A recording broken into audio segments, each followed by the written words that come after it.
Bonjour et bienvenue dans Alignement. Je m'appelle Anaëlle Robert. Je suis enseignante de sciences humaines appliquées et de yoga Kundalini. Ma communauté se compose de gens engagés dans une démarche d'évolution personnelle et de développement de leurs compétences relationnelles. Alors, si comme elle, tu as décidé de ne plus subir tes émotions, tes relations, si tu as décidé d'entrer dans un rapport bienveillant avec ton corps et avec toi-même, et si tu veux faire un vrai travail sur toi, alors tu es au bon endroit. Ce podcast, inspiré du jeu Alignement que j'ai conçu, créé et écrit, se veut pragmatique. Il t'aidera, si tu le veux vraiment, à prendre le recul nécessaire pour dépasser tes expériences passées qui influencent encore et toujours tes émotions, tes réactions et tes choix d'aujourd'hui. Tu seras alors en mesure de modifier tes positionnements, tes comportements et tes pensées, de lâcher ce qui n'a plus lieu d'être dans ton quotidien. Alors, si toi aussi, tu veux vivre une vie plus consciente, affranchie du jugement des autres, alignée à tes ressentis et à tes désirs profonds, si, autrement dit, tu veux vivre une vie en bonne santé physique et mentale, abonne-toi et entrons tout de suite dans le vif du sujet d'aujourd'hui. Commençons cette série de podcasts par la carte numéro 22, l'amoureux ou amoureuse que je suis. Bon, la Saint-Valentin n'est pas très loin du moment où sort cet épisode, mais il n'y a pas de bon ou de mauvais moment pour travailler sur ce thème. C'est surtout quand tu le choisis ou quand ça te tombe dessus. Dans le jeu, si tu tires cette carte, c'est certainement que tu te poses des questions sur ton couple ou que tu viens de rencontrer quelqu'un qui te plaît ou que tu cherches désespérément le ou la partenaire qui te correspondra. En tout cas, elle met ton attention sur cet aspect de toi-même afin que tu réfléchisses à ce que tu cherches vraiment dans une relation de couple. Elle t'invite à regarder la façon que tu as d'être amoureuse ou amoureux pour que tu prennes conscience des comportements qui t'empêchent de t'épanouir dans ce domaine de ta vie. Voilà ce que nous dit la carte.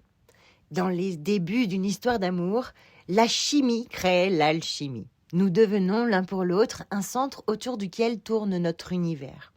On se sent porté, vivant, exalté.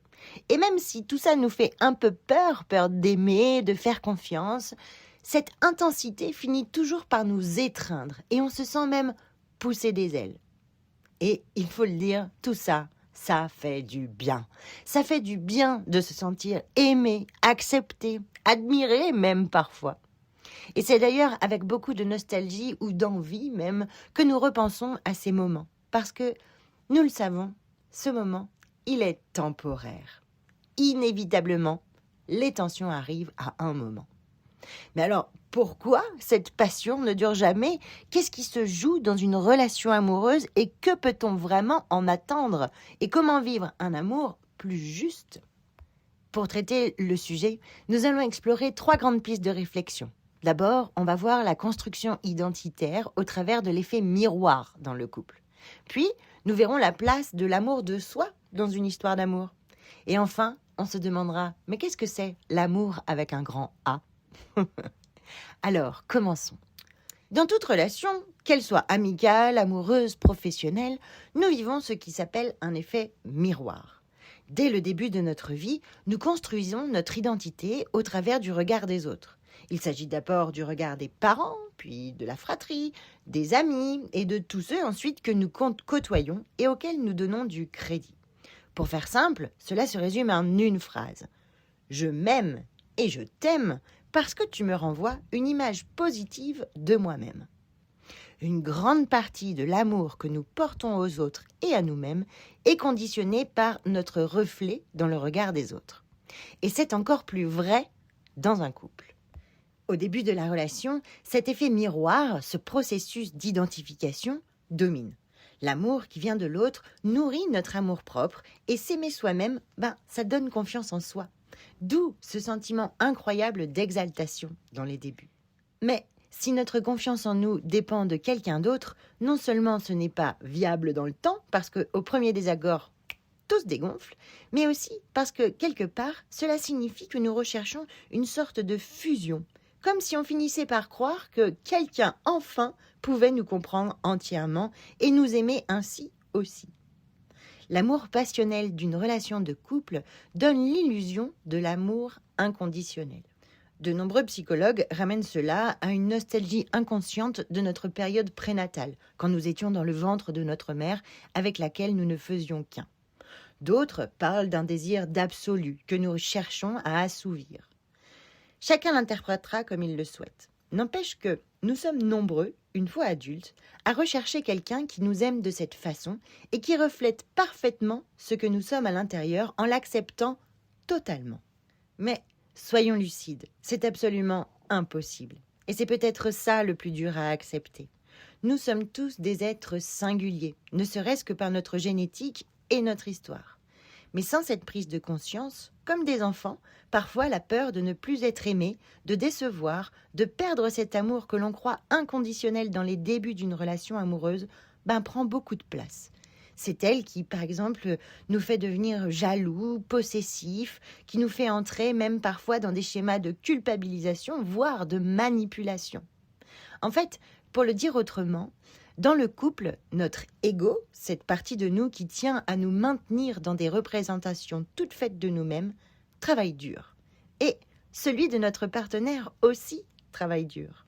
Alors, quand nous prenons conscience de cet effet miroir, il peut aussi devenir une vraie ressource pour progresser.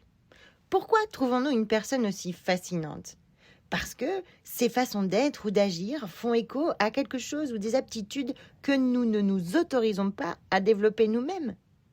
Et si nous sommes capables de le reconnaître, que la relation dure ou non, l'expérience du couple est une occasion de nous améliorer pour devenir une version de nous-mêmes plus en phase avec nos aspirations profondes. Ces premières réflexions nous amènent donc à un premier point d'interrogation. Quelle est la place de l'amour de l'autre dans notre construction identitaire ? Continuons et allons plus loin. Si nous acceptons que cet amour fusionnel n'est pas fiable dans le temps, quand nous recherchons une relation durable, cela veut dire que notre immense besoin d'amour n'est pas tout à fait rassasié. Et voilà le deuxième point d'attention de cette carte. Bien sûr, nos amis, notre famille, nos collègues peuvent aussi nous donner de l'amour, mais même celui-là n'est pas suffisant. L'effet miroir étant présent partout, nos relations vivent des hauts et des bas, et la déception n'est jamais loin. Alors, au lieu d'attendre de l'autre ou des autres qu'ils comblent notre manque d'amour, autant se le donner à nous-mêmes. Et en même temps, c'est assez logique. Comment demander à l'autre d'aimer quelqu'un que nous n'aimons pas complètement nous-mêmes ? Sans cet amour de soi, c'est comme si nous déléguions à l'autre la mission de nous aimer à notre place et que nous lui faisions porter la responsabilité de notre bonheur ou de notre malheur. S'aimer soi-même est l'étape la plus fondamentale dans toute transformation intérieure.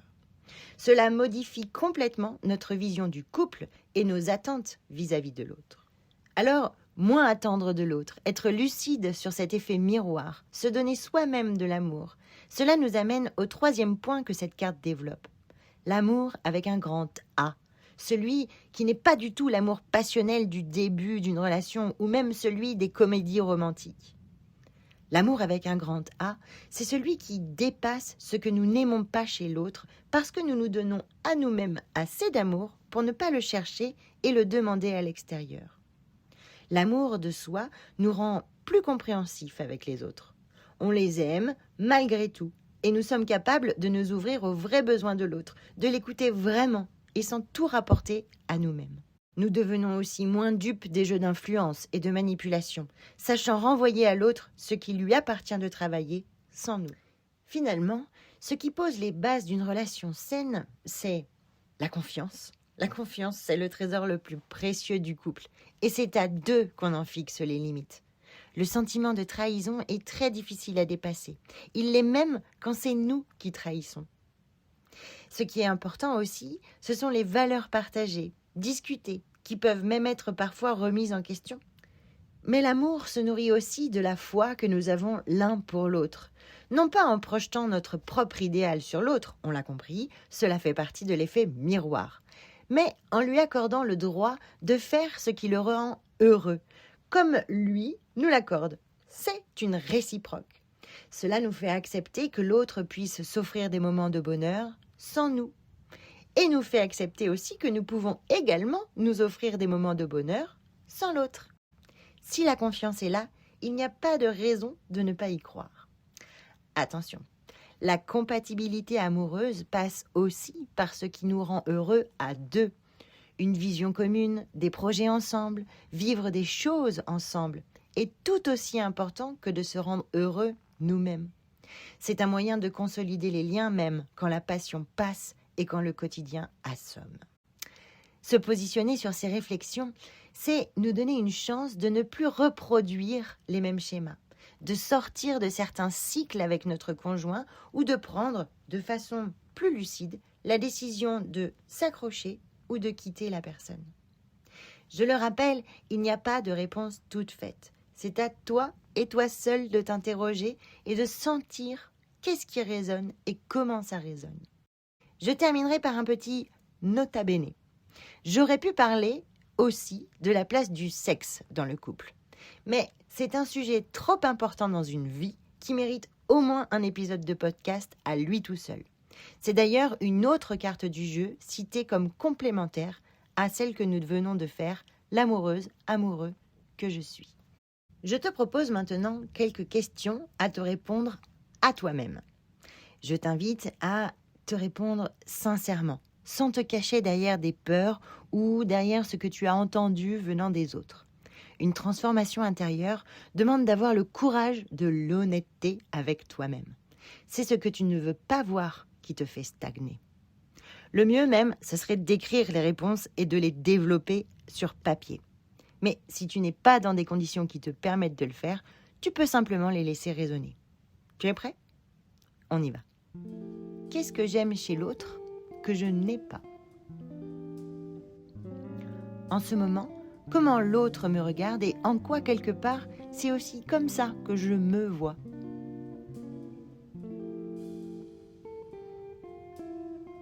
À quel moment de la journée je m'aime vraiment, sans penser à plaire à qui que ce soit.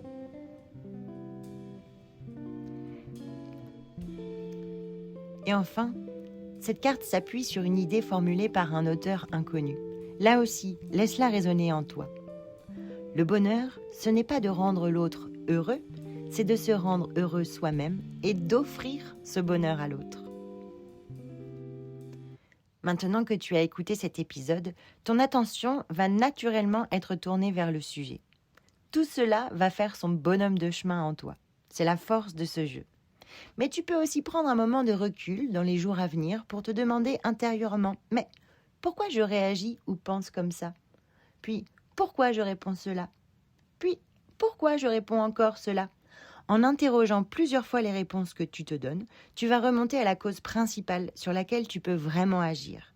C'est comme ça que le jeu alignement fonctionne. Bien sûr, dans le jeu, cette carte va plus loin et t'offre un parcours de réflexion complet.